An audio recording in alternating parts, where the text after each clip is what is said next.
Welcome to History Nachos. We do things a little differently. Names and dates take a back seat to humanity's greatest real stories. So sit back and enjoy the ride.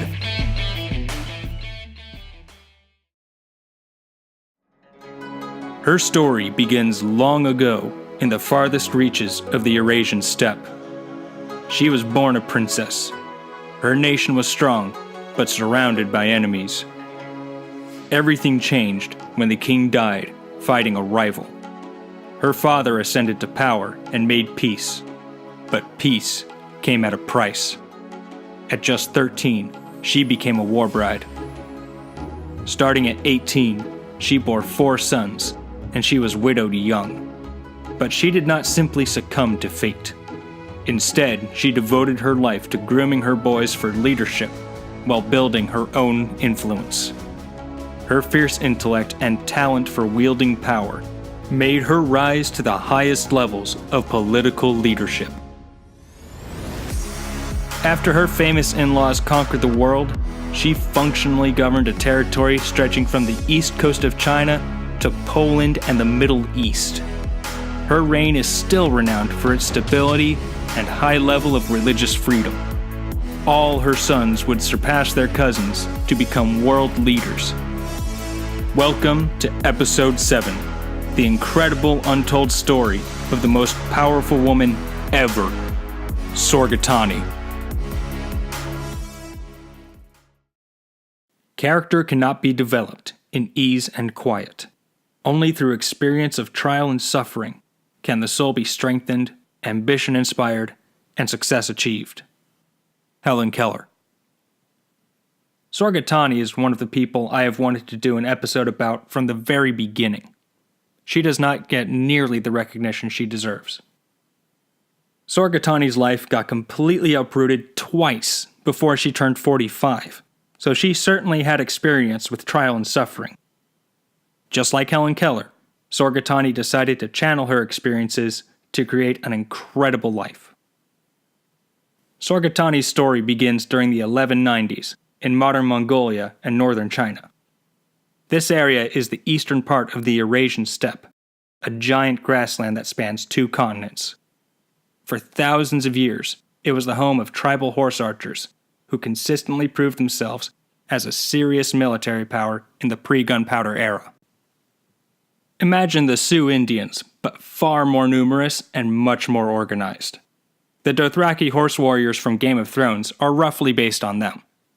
These people scared the hell out of their neighbors, especially China. They are literally why the Great Wall was built. When Sorghaghtani was born in 1190, Mongolia was in chaos. A bunch of factions constantly fought for dominance. She was a princess of the Karaites, which was one of the most powerful tribes. Her uncle Togrul led the tribe, and he was one of the most skilled power players in all of Mongolia. But a young up-and-comer named Temujin quickly became the best power player. Togrul saw Temujin's potential early on, and they became allies. Later on, Togrul got worried that this upstart was getting too powerful, so he tried to have Temujin assassinated. That didn't go over well. Temujin's army faced off against Togrul's guys, and Togrul lost bad. He had to flee the battlefield and got killed on the run. Now Sorghaghtani's dad took over as chief, since he was next in line. Unlike the uncle, Sorghaghtani's dad was an ally of Temujin. The two made peace, and the Karaites joined Temujin's domain. It was a bit like a business merger. There were some tough terms because Temujin won the war, but it beat the alternative of total conquest. By this point, Temujin had earned a new name to reflect his power: Genghis Khan. This all happened while Sorghaghtani was just a little kid. She was 13 when her dad agreed to peace with Genghis. To seal the deal, Sorghaghtani and her older sister were given as wives to Genghis. Genghis kept Sorghaghtani's sister as one of his many wives, and at this point, she fades out. On the other hand, Sorghaghtani was given to Tolui, the youngest son of Genghis. At age 10, he was still just a kid too, so he was unmarried. Both sisters should be commended because they both had the potential to cause serious problems, but chose otherwise to ensure peace for their people. Sorghaghtani really lucked out because Tului turned out to be a good man. While they were married, Sorghaghtani did not have any children for almost 5 years. Back in the days before birth control, that means they probably did not get physical until they were both adults by standards of the day. That's truly remarkable in a time and place where it was normal just to take what you wanted from a defeated people. Starting at 18, Sorghaghtani bore 4 sons. After the first kid got out of the toddler years, Genghis started bringing Sorghaghtani's husband into battles. Tului basically went into the family business, and his work became his life. He became a top general and spent most of his time away from home. Sorghaghtani had to figure out how to raise 4 boys with an absent father. Sorghaghtani responded by becoming supermom. She made sure her kids were all highly educated, and she stayed very involved in their lives. Sorghaghtani saw the value of education, even though she was illiterate. She was also from a Christian tribe, which gave Sorghaghtani a sense of morality a lot of us would recognize today. For those of you wondering how a Christian nation existed on China's northern border, here's the short version. Nestorian Christian missionaries ventured out into the unknown and preached the gospel. Sorghaghtani was from one of the converted tribes. Her tribe is actually considered part of the origins of the legend of Prester John, the rumored Christian king of the East Crusaders heard about. Anyway, back to Sorghaghtani. In Mongol society, women were highly respected in general. The fact that Sorghaghtani was married to one of the top dogs made her an important person. While raising her boys, Sorghaghtani established herself as a wise person and powerful force in the Mongol nobility. When she was 37 and her boys were teenagers, Genghis died. The transition was pretty smooth because everyone had agreed Ögedei would take over. Ögedei was one of Genghis's sons and Sorghaghtani's brother-in-law. However, under Ögedei, things started to get complicated. While Ögedei and Sorghaghtani were on good terms, he was married to Sorghaghtani's main rival, Toragini. Before Ögedei assumed the top job, Toragini and Sorghaghtani were roughly equals. Now Toragini could pull rank. When Ögedei's mom died a couple of years later, Toragini became the #1 lady in the empire. Toragini was a lot like Cersei Lannister from Game of Thrones. She was born into power, married to a king, and ruthless. Toragini also locked her position in by bearing sons. Not long after Toragini hit the top, Ögedei had a scary close call. While on a campaign in China, he got horribly sick. The Khan was basically in a coma and on the verge of dying. This was really bad because Ögedei was the head of state in wartime and there was no succession plan yet. The doctors tried everything they could, but nothing worked. That's when the top brass concluded it must be something otherworldly, and figured the sickness was a curse from Chinese spirits angry about the invasion. Mongols at the time were usually nature worshippers, similar to American Indians. Signs, spirits, and sacrifices were a big deal. The top brass tried all kinds of things to appease the angry spirits, but the signs pointed to needing to sacrifice a member of the royal family. Just when they were deciding who to sacrifice, Sorghaghtani's husband Tului walked in, and Ögedei woke up. Message received. Sacrifice Tului. Tului agreed to die to save his brother for the good of the empire. Like I said earlier, good man. But that left Sorghaghtani widowed, with 4 boys in their teens and early 20s, and the basis of her power had just died. She was 43. Ögedei ended up making a full recovery. Tului's last request was for Ögedei to take care of Sorghaghtani and the kids.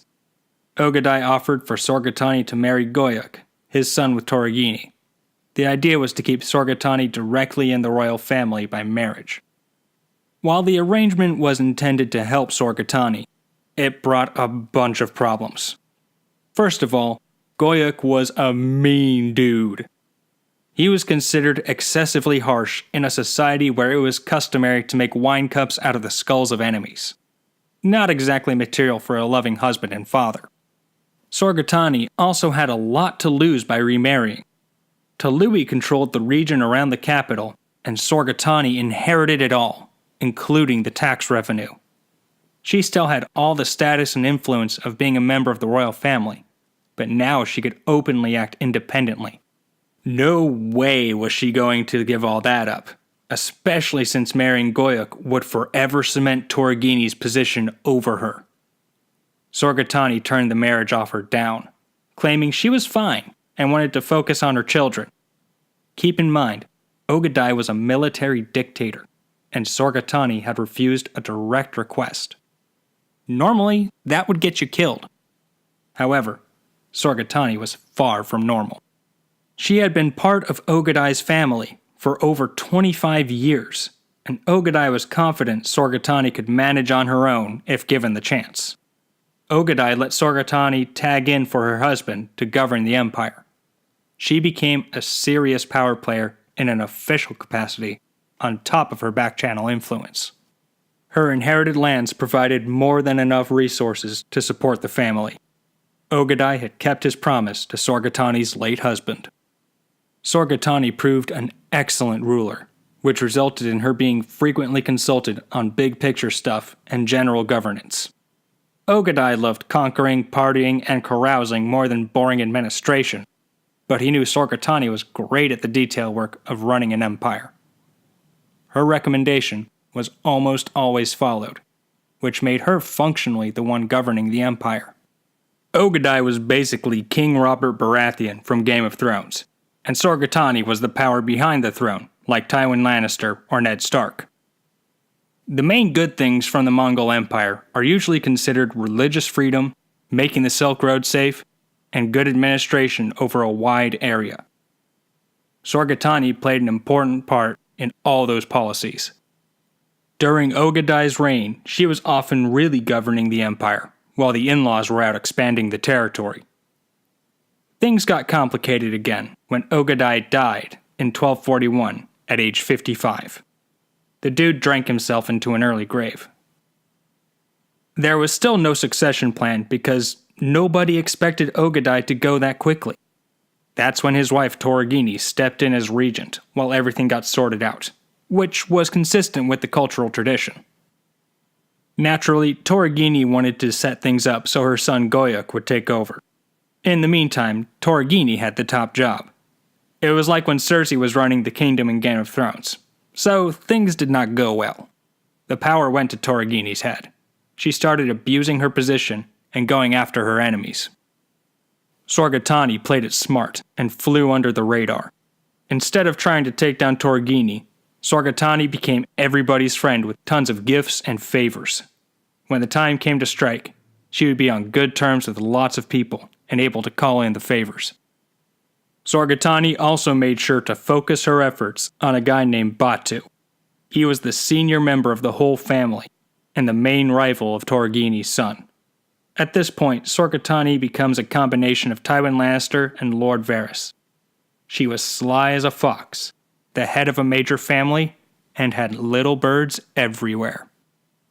Formally, the process of choosing the next Khan involved a big election called a Kurultai, but Sorghaghtani and Torghini were some of the major players behind the scenes. They decided Torghini's son Goyuk should take over. It seems odd that Sorghaghtani would agree for Goyuk to get the top job, so I think Sorghaghtani played along because the time was not right to strike. Torghini stalled for 5 years until she could apply enough political pressure to get her son formally elected. The plan worked, and Goyuk took the throne. While Torghini no longer officially held the top position, she was still close enough to the crown to wield serious power. The whole thing ended up backfiring because Torghini's relationship with her son rapidly deteriorated. Torghini had taken in a woman named Fatima as her closest counsel. Fatima was an odd mystic who wielded way too much power through Torghini. She acted a lot like Rasputin did with the Russian czars. During the regency, Fatima essentially co-ruled the empire with Sorghaghtani. Goyak was sick of Fatima, and it caused a ton of friction. He eventually got fed up and decided to execute Fatima. Soon afterwards, Sorghaghtani died too, but how is lost to history. No matter what really happened, now Sorghaghtani's main rival was out of the picture. Soon Sorghaghtani got another big break. The head honcho Goyak decided to finally take out his old rival Batu. But there was a hitch. Batu was commanding an army in the field. So Goyak ordered Batu back to the homeland. Batu decided to bring the army with him, but treated things like a normal troop recall. Goyak took his own force and began to head towards Batu. This was like the Secret Service gearing up to take out Delta Force. One army headed east, the other headed west, and when they met, a civil war was bound to break out. Batu was Sorghaghtani's most powerful ally, and she could not afford to lose him. When Sorghaghtani heard about the pending showdown, she sent a message ahead to Batu warning him that Goyak was bringing an army and wanted to kill him. Sorghaghtani pretty concretely secured Batu's loyalty, but that would only be worth something if Batu won. While the armies were closing in, one day the big cheese mysteriously died. Goyak was only in his early 40s, so it probably was not natural causes. The official story was that he died from over-consuming alcohol. There are all kinds of theories about what actually happened. The theory I find most likely is that Sorghaghtani secretly poisoned Goyak. Sorghaghtani had tons of money, lots of favors to call in, and stood to gain the most. In today's courts, those things would constitute means and motive, which is enough to at least make Sorghaghtani a suspect. It might have also been personal, because this is the same guy Sorghaghtani turned down marrying and had to let things go when Sorghaghtani set up his election. I'm guessing Sorghaghtani did not like Goyak. Regardless of why or how, the Khan had died. Following tradition, his wife Kamish became the official regent, while another big Kurultai election was organized. She was nowhere near Sorghaghtani's level of influence, so Sorghaghtani functionally ran the empire. There is a world of difference between titles and power. Kamish had the title, but Sorghaghtani had the power. After a couple of years, the Kurultai was finally organized. It took so long because they had to coordinate things across Asia, the Middle East, and Eastern Europe, back when a horse was the fastest form of communication and transportation. As for power, this time Batu and Sorghaghtani ran the show. The successor would be chosen in Batu's territory, then crowned in Mongolia. The coronation would meet the traditional requirements and take place in Sorghaghtani's territory. This meant the whole process would take place on Batu and Sorghaghtani's turf. Win-win. Now was Sorghaghtani's time to strike. Her rivals Sorghaghtani and Goyak were dead. The top job was up for grabs, and the election would be controlled by her and her biggest ally. Sorghaghtani proposed to Batu that her son should be the next Khan. Before signing off on the idea, Batu wanted to at least meet the guy first. Sorghaghtani sent for her oldest son, Manki. All of Sorghaghtani's boys had a reputation for excellence, and Batu was impressed when he met Manki. That meeting clinched it, and Manki was chosen as the next Khan. Manki had won the election, but the fight was not over yet. The factions of the family that didn't want Sorghaghtani's son to take over were pretty pissed off. They reacted by scheming to launch a full military coup at the coronation party. The plan was to smuggle an army into the festivities and kill the opposition after they got drunk. If it went well, the inaugural ball would become a deadly trap, resulting in a regime change. But if things went wrong, the consequences would be dire. The whole situation is summed up by a famous saying: if you shoot for the king, you better not miss. By sheer luck, one of Manki's guys stumbled onto the plot and immediately warned the new Khan. The plotters had missed the shot, and they were busted big time. All those dire consequences were about to come into play. A lot of high-profile people were executed. Others were officially pardoned, but sent on suicide missions. They would still die, but with their honor intact. The coup was led by Goyuk's wife, Kamish. You know, the one who served as regent while Sorghaghtani set up the election and really ran things. Kamish made the classic mistake of confusing titles for power and overplaying her hand. She was dragged before the Khan naked, but still showed incredible poise. Instead of begging for mercy, Kamish wanted to go out a legend. She had the nerve to mouth off directly to the Khan and the whole remaining royal family. Yeah, the Khan ordered her killed. Not a tough call. Sorghaghtani had pulled it off. Her oldest son was on the throne, her other boys were waiting in the wings, and all the serious opposition was destroyed. She had won for her boys a huge prize: the Mongol Empire. It stretched from the Chinese coast to Poland, down into the Middle East, and included some of the most advanced societies on Earth at the time. All of them paid tribute and fealty to her son. Less than a year later, in 1252, Sorghaghtani would die of natural causes. She was 62. Not bad for medieval times. Sorghaghtani was so powerful that she still highly influenced the world after her life ended. As a result of her power, many of the top Mongol noble women were converted to Nestorian Christianity, which greatly affected the court dynamics. Sorghaghtani also impacted the world through her boys and their wives. It is no secret Sorghaghtani heavily invested in the personal growth and education of her boys. I also have no doubt she taught them all how to effectively wield power. Their lives all reflect the wisdom and morality she taught them. Sorghaghtani also carefully chose their main wives. She knew firsthand what power came from marrying into the royal family. Manki would prove an excellent and benevolent Khan. His 8-year reign is considered the peak of the empire. Hulagu conquered the Islamic world at its height. He is the one who sacked Baghdad, but left the Christian areas untouched. Like his mother, his wife was from the Karaite tribe, and she insisted Hulagu spare the Christians. The fact that Hulagu agreed says a lot about Sorghaghtani's influence through both his upbringing and the wife she chose for him. Another one of her boys would succeed Manki and become the next Khan. To this day, he is considered one of the most powerful, wise, and enlightened rulers of the Middle Ages. He ruled as Khan for 34 years, founded China's Yuan dynasty, and defeated a challenge to the crown from his brother Arik. During his reign, he would host one of history's most famous visitors, Marco Polo. History remembers this ruler as Kublai Khan. Sorghaghtani exercised more real power over a larger area than any other woman before or since, and directly governed a huge portion of the largest land empire on record.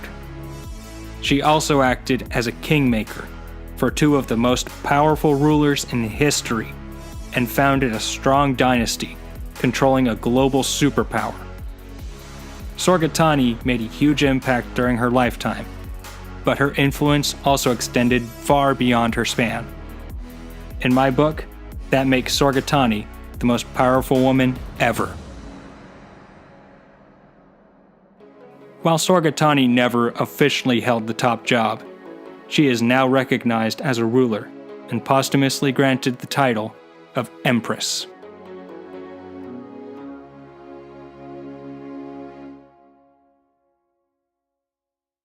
Some of you might wonder what makes me declare Sorghaghtani the most powerful woman ever, when there are several others who could hold the same title. I'll quickly go through some of the main contenders. Queen Victoria had the British Empire, but she was still accountable to Parliament and the rules of Britain's constitutional monarchy. Sorghaghtani did not have nearly that level of limitation on her power. Victoria also inherited her position. Sorghaghtani won it with the application of raw power. Okay, so what about the other queens throughout history? Well, Sorghaghtani controlled the largest land empire in human history and was one of the top leaders in a military superpower on par with the modern United States in terms of domination. Her territory was larger than Cleopatra's Egypt and Catherine the Great's Russia combined, and greatly impacted world events over a far larger area. The same thing applies to pretty much every other queen. And then there's Sorghaghtani's main rival, Sorghaghtani. Sorghaghtani officially had control of the empire, but she could not make it last more than a few years. She also did not wield power through her son for long.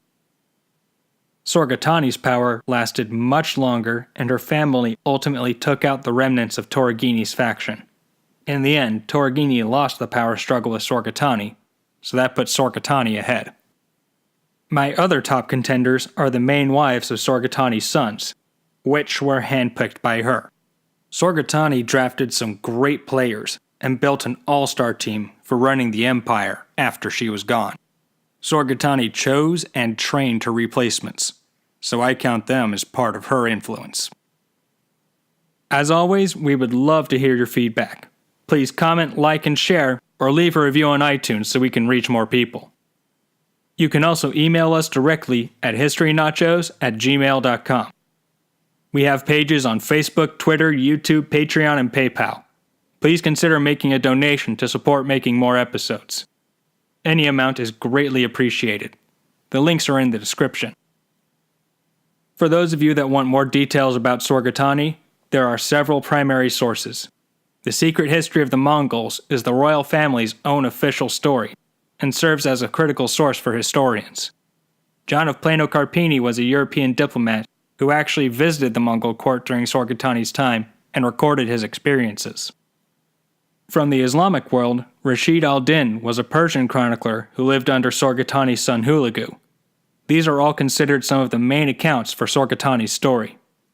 Or of course, you can look it all up online. Until next time, thanks for listening.